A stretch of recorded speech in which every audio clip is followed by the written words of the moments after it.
एक जर्नलिस्ट का मर्डर और एक पावरफुल डेरा, और अब जस्टिस सिस्टम पर धब्बा।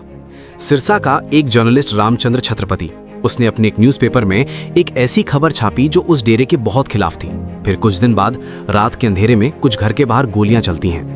जर्नलिस्ट को गोली मार दी जाती है और उसकी डेथ हो जाती है। केस चलता है सालों तक, जैसे इंडिया में चलता है। इन्वेस्टिगेशन होती है, फिर पता चलता है 2019 के अंदर सीबीआई कोर्ट में कहती है भाई साहब मोटिव था, कॉन्स्पिरेसी थी, भाई साहब विटनेस भी किए और सर्कमस्टेंशियल एविडेंस की पूरी चेन बनी हुई थी।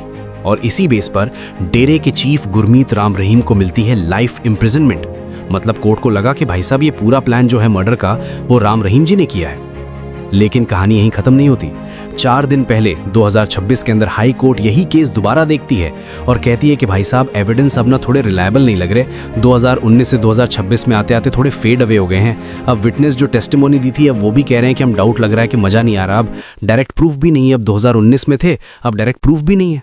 और फिर फैसला आता है राम रहीम एक्विटेड, मतलब कि बरी कर दिया गया केस से। जिस केस के अंदर उसे लाइफ प्रिजनमेंट हुई थी उसी से ही बरी कर दिया गया। अब सवाल यह है कि अगर भाई साहब एविडेंस वीक था तो 2019 के अंदर लाइफ इंप्रिजनमेंट कैसे मिली, और अगर एविडेंस स्ट्रांग था उस टाइम के ऊपर तो 2026 के अंदर आज़ादी कैसे मिल रही है। एक तरफ लाइफ इंप्रिजनमेंट, दूसरी तरफ बरी केस। पैसे का चढ़ावा है या पास आते वोटिंग के लिए वोट बैंक है? दोनों में से सच क्या है? अब आप बताओ, आपका क्या मानना है कि जस्टिस हुआ या नहीं? कमेंट में ज़रूर बताना।